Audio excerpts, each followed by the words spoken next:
And what's on the agenda for today? Today we're cutting the worktop and we're going to cut the holes in the worktop and hopefully get that worktop installed. If you're new to this channel, we're James and Sarah, also known as The Whole World or Nothing. We used to be full-time backpackers, exploring the world and writing about our travels on our blog. And then the world changed. We got repatriated from Peru and found ourselves back in the UK at a loose end. So we decided to do a van conversion. Make sure you hit subscribe now so you can join us in this series as we share the highs and many lows of converting an old Mercedes Sprinter panel van into our dream home on wheels. Do we know how we're doing it? Not yet. I think we're going to use a router. Okay. Because it's a solid oak worktop, I don't think you're meant to use jigsaw. So router and a hole saw for the hole for the sink, for the tap. So we're ready. You know what you're doing. Do whatever. I think we're ready. Are you ready? Yep.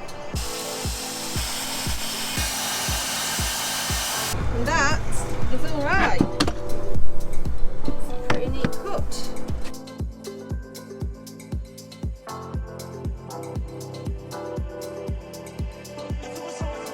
Let's see if it fits. Yeah!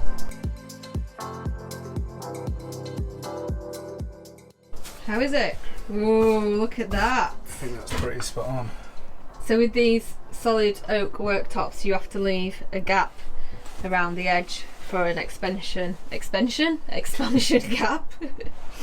It's why that one's on there. So you put these, I don't know what they're called, but bits on the back to hide the gap, which is what we'll be doing around the edges of this one. It looks great. Next up, we had to get ready for the sink and the tap. First step is to drill holes with this hole saw. In the corners, is In it? the corners. Going to drill 4 holes, 1 in each corner. Yeah. And then that'll allow us to push the router in. Mm-hmm. We're going to do it to probably about halfway, Right. maybe a third of the way, Yeah. and make 2 or 3 passes at each thing, just so it doesn't stress the router too much, because it's solid wood, it's solid oak. Yeah. Yeah. So you don't want to just go through it in one go. I don't think. In fact, I'm worried about this getting through it. And that is it.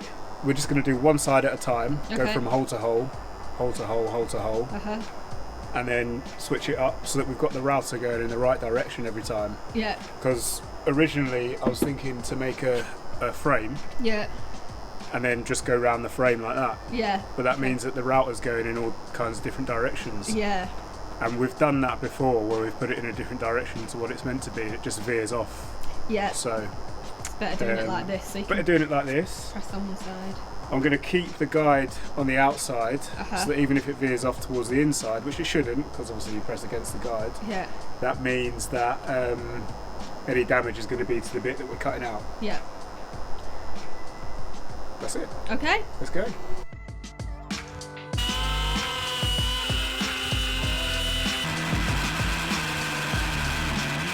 It's going alright then, no? It's going fine. It was a lot easier to cut with the grain than across the grain. Yeah. And going across the grain, it's kind of ripped it a little bit, which I guess is bound to because it's ripping across the grain rather than going, with it. Yeah. It's fine anyway because we're The sink over lip's mounting gonna the be sink, over it. which means that the lip will be over the top of this by Yeah. about 1.5 centimetres, I think it is. That's going to more than cover it then. So it's not a problem at all. Let's carry on. Let's get the other 2 sides done.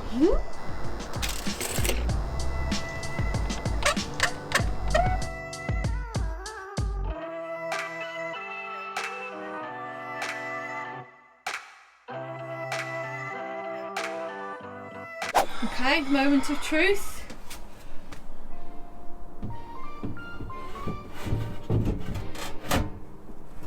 Oh, seems a bit tight. It's a bit tight, but it will go. Perfect.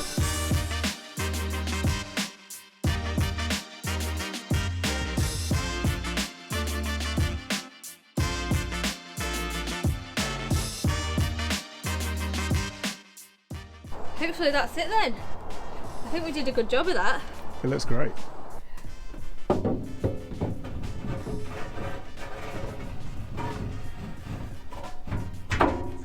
Ta-da! Ooh, like a glove. We finished it off by sealing the raw edges we'd created with a few layers of the Danish oil that we'd previously coated it in.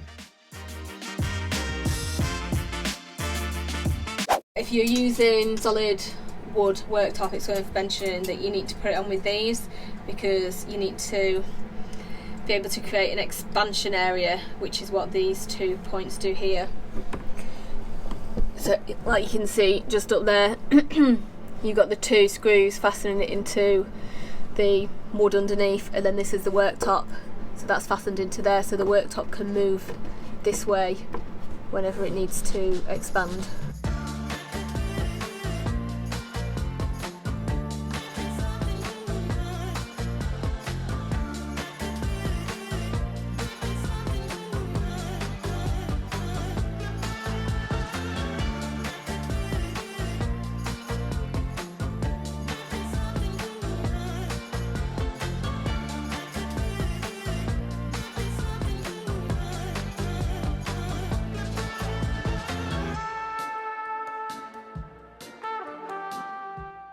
Alrighty, silicone is on.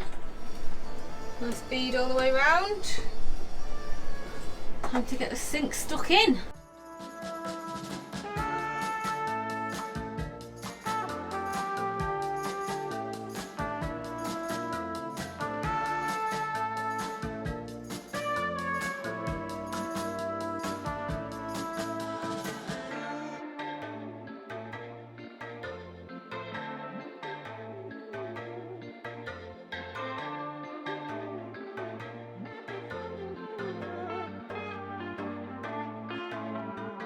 Right, we've read some instructions for the water pump and the water boiler. Are you ready? I don't know. It's been a long day. I'm just hoping that water doesn't start pissing out everywhere. I'm ready. I'm excited. Let's do it. Let's get this hot water going. Okay, so we've got to fill the tank up with water first, yeah? Yeah.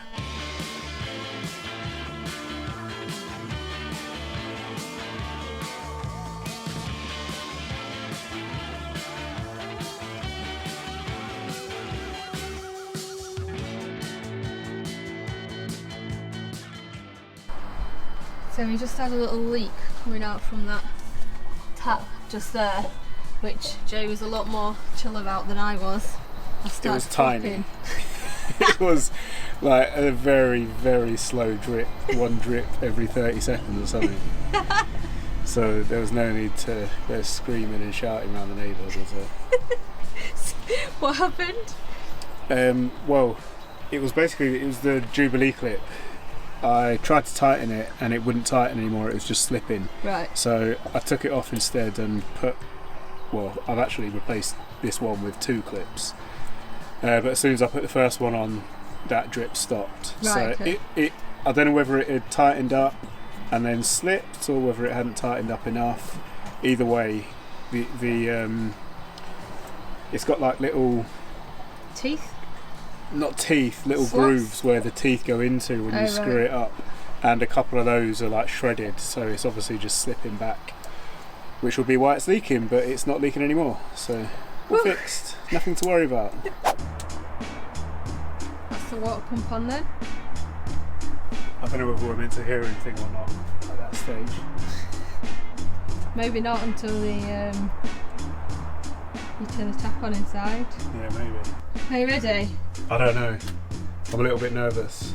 I am, because I think we're going to have a leak in. You think we're going to have leaks? Well, we've already had. Let's go for it. Oh gosh.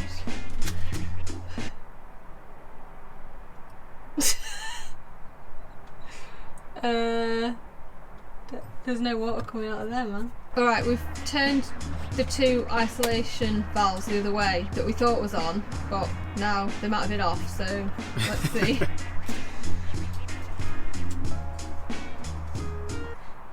Nothing. I'm going to try a shower, yeah? Go for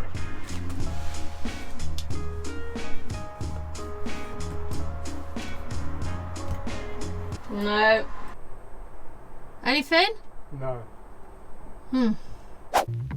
It turned out that the water pump switch was wired up incorrectly.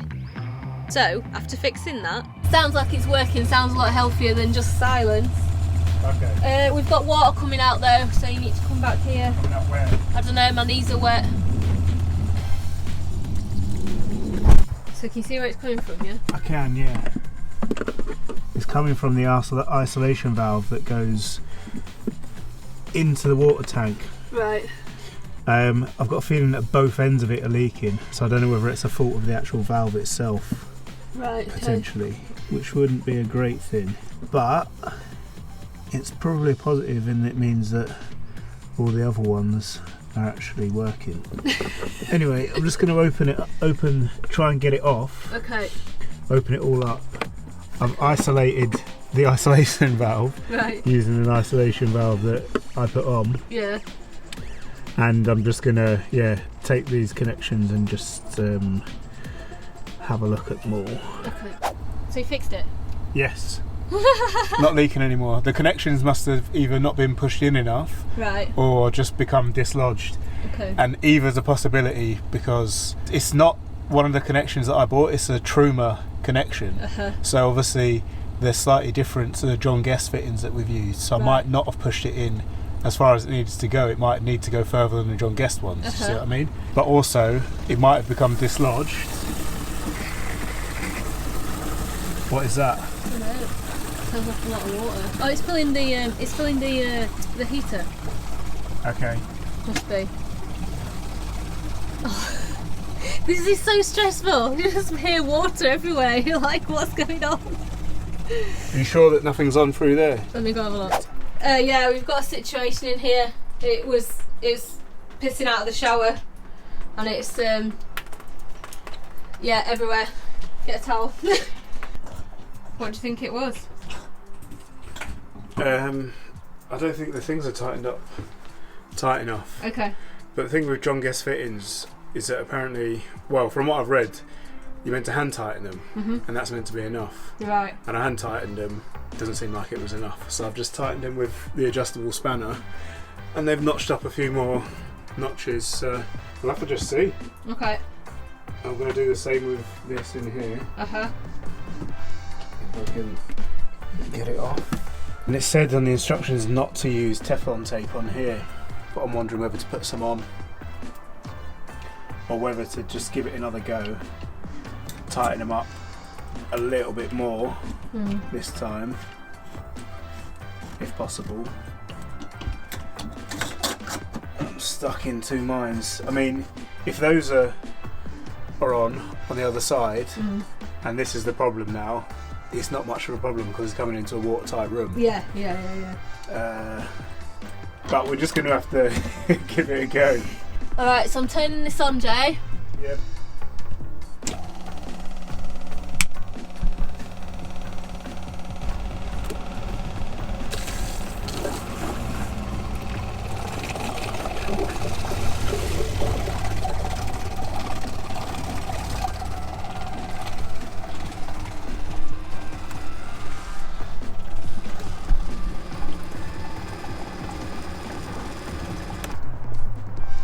So what happened? It's just this one that's leaking now. Okay. The other one's not leaking. So I think it's just a question of keep trying to tighten it. Okay. The only problem is I'm worried that if we over tighten it, it's going to crack this. Yeah. Can we take those off for the time being and tighten it so to stop the leak, and then we know how much it's got tightened, do you know what I mean? We can certainly try that. Okay, we've just taken those problematic covers off and tightened these up as tightly as possible. Just hand tight again, and we're going to do the same experiment. See what comes out, hopefully not water. It's on? It's all on, yeah. It's all on? Yeah. Okay, nothing's leaking. Okay.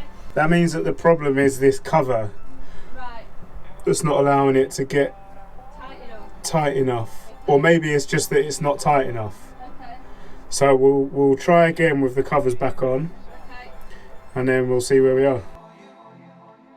So, are you feeling lucky, punk? Third time's a charm, right? Open up the isolation valve. Yeah. Is it open?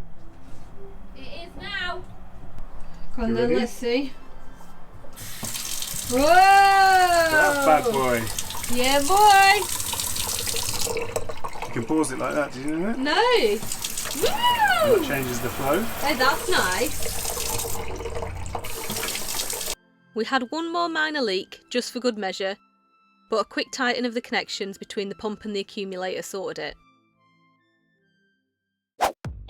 Now, we promised a second part to our initial Truma install, but as it's been a few weeks since the first video, we're going to give a quick recap of the steps it took to get to this stage. First up, we figured out exactly where was best to position the thing, avoiding the plastic trim on the outside, then we cut some holes using the template supplied. Because the gap between the boiler and the outside was larger than standard, we bought and attached a cowl extender and made a little table for the boiler to sit on to make it the correct height.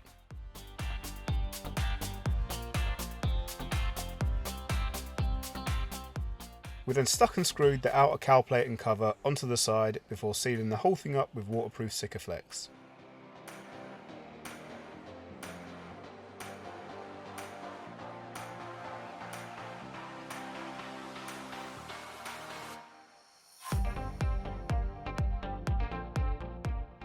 And here's what the boiler looked like inside. Once we'd installed our gas system, we attached a pipe on here using a supplied olive, hooked up these electrics and attached a water inlet and outlet to these pipes. The boiler also requires two holes through the floor, one for this isolation/drain valve, the other to allow condensation to run out. And here's what they look like from underneath the van. Also important is the gas dropout vent, which we installed next to the appliance itself.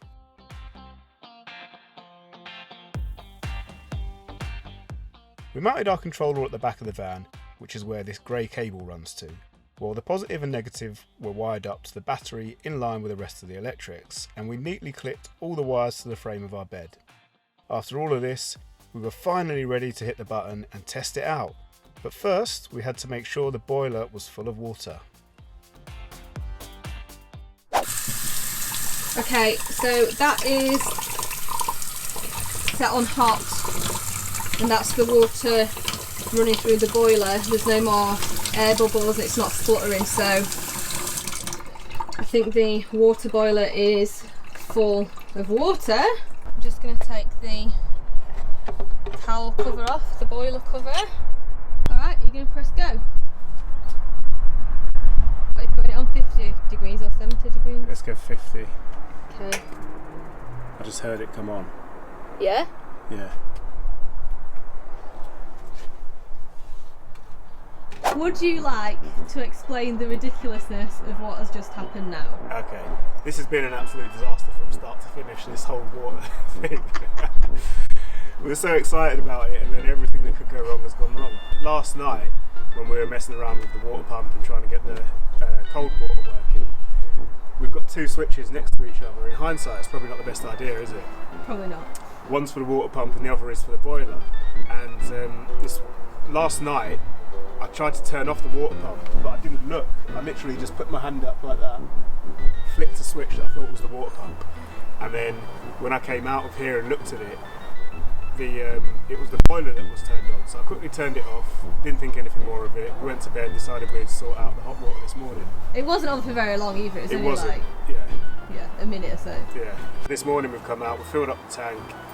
We have gone through the setup process for the boiler, turned it on, and nothing happened. So we were really concerned that, I don't know, it burnt out the element or something like that. You know, something really bad, really costly has happened. But it wasn't that nothing was happening. Well, there was a little noise. It sounded like it was trying to fire up but couldn't fire up. And we were expecting it to be like a house boiler, you know, where it goes like that and then you can hear it working. So we've been fretting over it for about the last half hour, on, off. Reading the manual, watching videos. Had a look at the cowl that goes outside, and you can hear that there's air being pushed out of there, and I put my hand over it and it's hot air, so it's obviously working. There's just no light that comes on when you turn it on. But that's why there's no fault light either, because there isn't a fault, because it's working. Alright, let me put this mic up close in there, see if you can hear it. flames inside the boiler working away. Okay, so now we're going to see if we've got hot water. You sound so excited about it. Oh, I'm just got a little bit of, what's it called, trepidation. Are you ready? Go for it.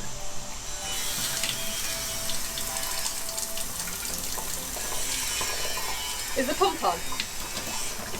I don't know. Wow! Yep. I can see it steaming. It's hot. Yeah. Like really hot, man. Ah! Look at that. Nice. That is mega. So it works. I want to feel that. Wow! That's too hot. That burns you. You've done it. We have done it. Alright, let's test the shower. Okay. Ready? Yeah.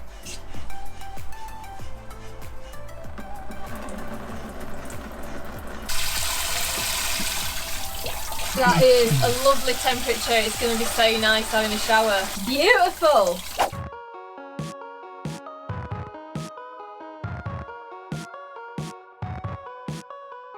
On an absolute high from finally having hot water in our van, we got straight on with some of the many little finishing jobs that needed doing.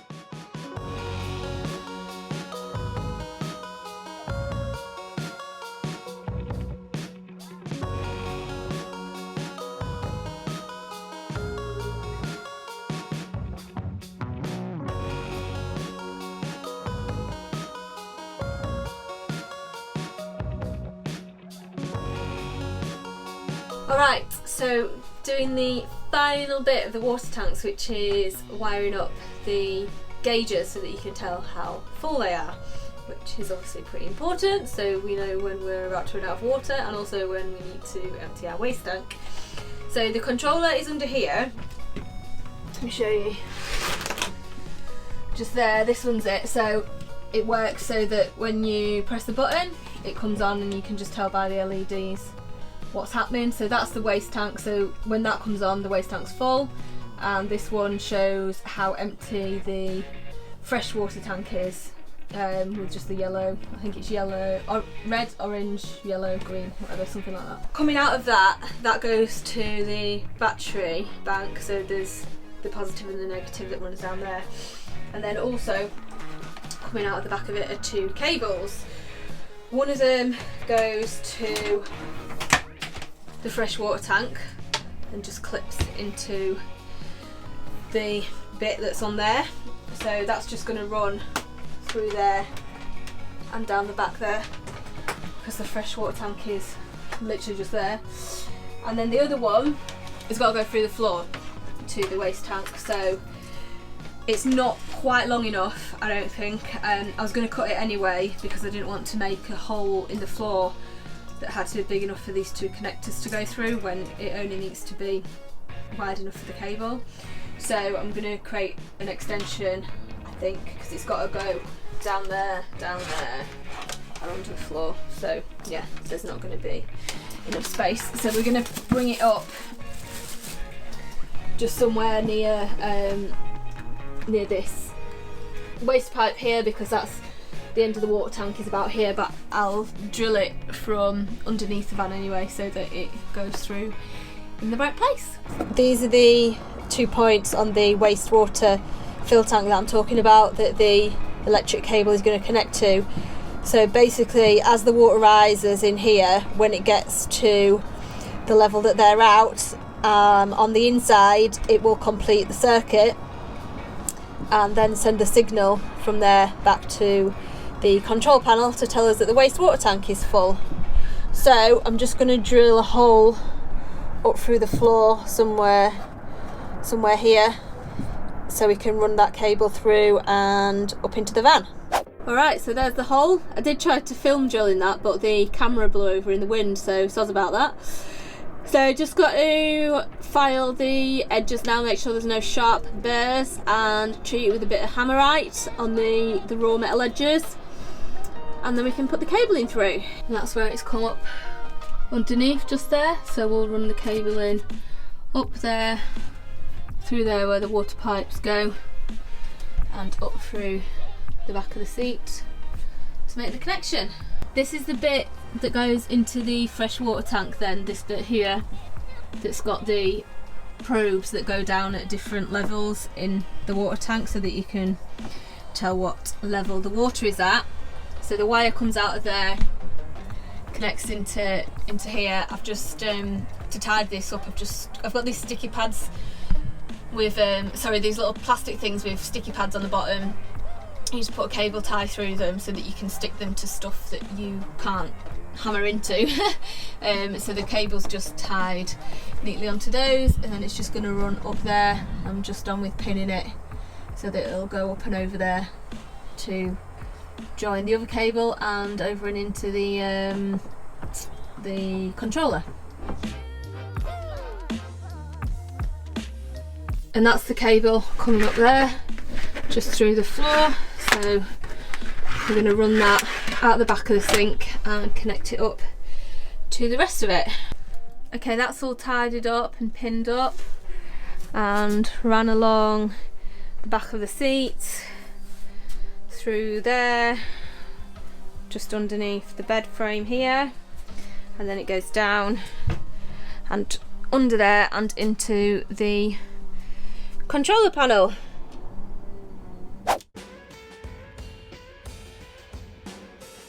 And our water system was finally complete.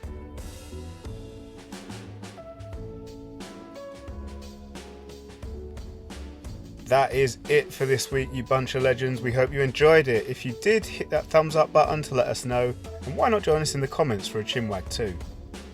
If you're new around here or watch us every week and for some reason haven't subscribed yet, then now's the time, and click the little alarm bell while you're there so you get notified every time we post a new video. Next week, we're building some places to park our bums, and we dragged Sarah's mum out of retirement to help us make our seat cupboards and various other soft furnishings to make our van look beautiful. Catch you then.